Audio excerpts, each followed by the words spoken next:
Où est passé le chef de l'État ivoirien, Alassane Dramane Ouattara? Oui, la fête de l'Aïd el-Fitr, depuis maintenant 15 ans, Alassane Ouattara n'a jamais dérogé à la règle de fêter en Côte d'Ivoire parmi les siens. Les Ivoiriens s'interrogent, certains Africains s'interrogent, ses partisans s'interrogent. Où se trouve le premier des Ivoiriens? Frères et sœurs, Alassane Ouattara qui se trouve en visite privée, parce que n'oubliez pas que M. Ouattara passe tout son temps, chaque fin du mois, à être à l'étranger. C'est aujourd'hui 15 ans, jour pour jour, que ce monsieur est au pouvoir, à la tête de notre pays, la Côte d'Ivoire. Mais jamais Alassane Ouattara n'a manqué une fête de l'Aïd en Côte d'Ivoire. Et qu'est-ce qui se passe en réalité et en vérité? Vous savez, souvent Alassane Ouattara est un fin communicateur. Je prends sur deux angles. Le premier angle, souvent vous attendez, non, Ouattara est parti, il a disparu, ainsi de suite. Et d'aucuns rentrent dans cette communication, vous les voyez réapparaître. Ça, c'est la communication des services de communication de M. Alassane Dramane Ouattara. Et ne tombez jamais dans ces pièges-là. Nous sommes en 2025. En 2025, c'est l'année électorale. Alassane Ouattara veut attirer les regards vers lui. Il veut attirer l'attention vers lui. Et donc, en manquant ce rendez-vous qu'il n'a jamais manqué depuis maintenant 15 ans, ça va susciter beaucoup d'interrogations en disant que où se trouve Alassane Ouattara. Oui, effectivement, il a été déconseillé de prendre l'avion et de rentrer en Côte d'Ivoire, compte tenu de sa situation sanitaire, parce qu'il est venu ici en visite privée. Néanmoins, Alassane Ouattara est très malin, je l'ai dit, il est très malin, sur la base où il fait véhiculer de fausses informations. Et quand les fausses informations sont distillées, vous perdez votre crédibilité quand vous les voyez atterrir à Abidjan. Oui. Et donc, puisqu'il veut tirer les regards sur, parce que actuellement Ouattara est acculé de toutes parts. L'opposition en Côte d'Ivoire, le GPS, dirigé par le président Guillaume Soro, ex-premier ministre. Le BPACI, dirigé par le président Gbagbo Laurent, ex-président de la République de Côte d'Ivoire. Le PDC-RDA, dirigé par Tidiane Thiam. Sans oublier tous les autres partis de l'opposition qui sont vent debout. La situation au niveau intérieur, elle bouillonne. Les Ivoiriens sont en colère. La colère et la fièvre de la colère ne descend pas. La température est à plus de 100 degrés. Parce que à tous les niveaux, au niveau social, au niveau économique, au niveau politique, oui, rien ne va dans notre pays, la Côte d'Ivoire. Les Ivoiriens vivent une misère indescriptible. Il tire les diable par la queue. La vie chère, on n'en parle pas. Tout est devenu cher en Côte d'Ivoire. Ce régime est aujourd'hui acculé.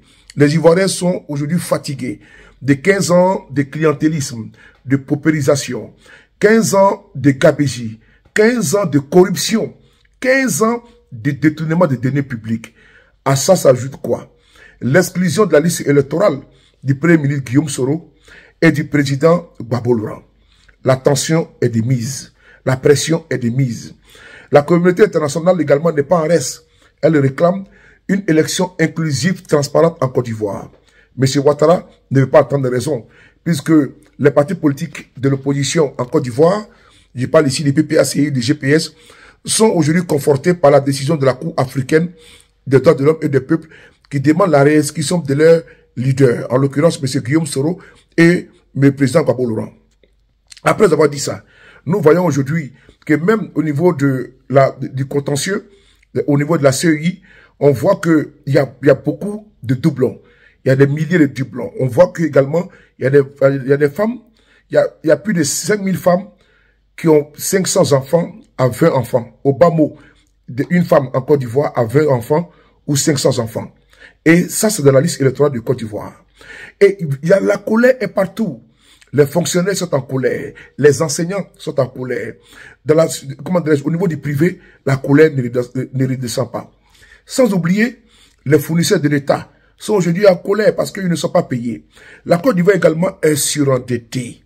Oui, plus de 40 milliards de francs CFA. Dernièrement, Alassane Ouattara allait contracter encore 1050 milliards de francs CFA de dettes pour payer encore une autre dette de crédit, encore sur la tête des Ivoiriens. Et donc, La liste, elle est non exhaustive.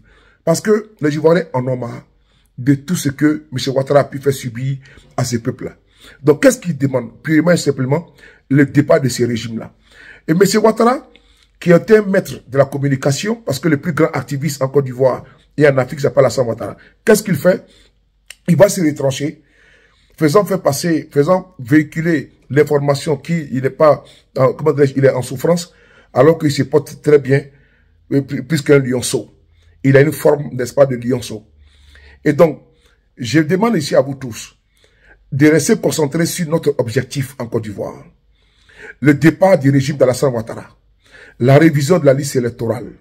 Oui, la lutte contre la KBJ. Les redressements de notre pays. Les états généraux de la Côte d'Ivoire, de l'état ivoirien. Et ce qui est important, la libération des prisonniers politiques et militaires. L'inscription du président Guillaume Soro dans la liste électorale. L'inscription du président Babouloua dans la liste électorale. Une élection inclusive, crédible.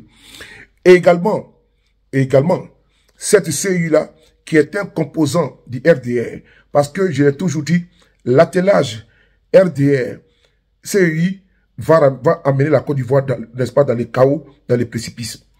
Et donc, pour sauver la Côte d'Ivoire de ce gouffre, il y a un dénominateur commun pour l'opposition et à l'opposition. Le départ purement et simplement d'Alassane Ouattara et son système. Parce qu'Alassane Ouattara, voyant peut-être que le pouvoir lui échappé, il peut faire un autre coup d'État. Donc les Ivoiriens aujourd'hui, nous sommes dans une posture où on ne doit pas se laisser distraire avec les faux buzz.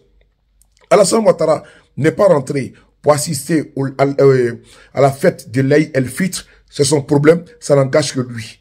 Ce que nous réclamons, nous demandons, même si M. Ouattara veut qu'il fasse 50 ans à l'extérieur, ça ne doit pas vous ébranler, ça ne doit pas vous distraire. Ce qui doit vous importer, ce qui doit être votre priorité, c'est son départ à la tête de notre pays, parce que 15 ans, c'est 15 ans de promesses vaines. Un Ivoirien, un toit. Je pense que ça a été un Ivoirien, une feuille de tôle.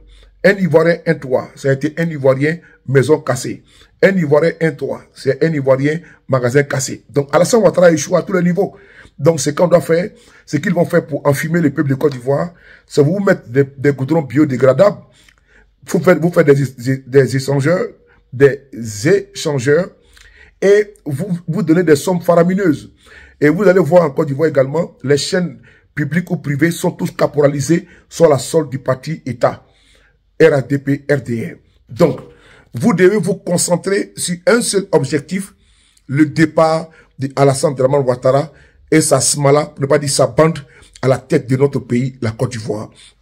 Que Ouattara ne fête pas la fête de l'Aïd en Côte d'Ivoire, ce n'est pas notre problème, ce n'est pas notre priorité, c'est un débat secondaire, c'est un débat qui engage les militants du RDR qui réclament leur gourou. Nous, ce que nous réclamons, c'est son départ pur et simple à la tête de notre pays.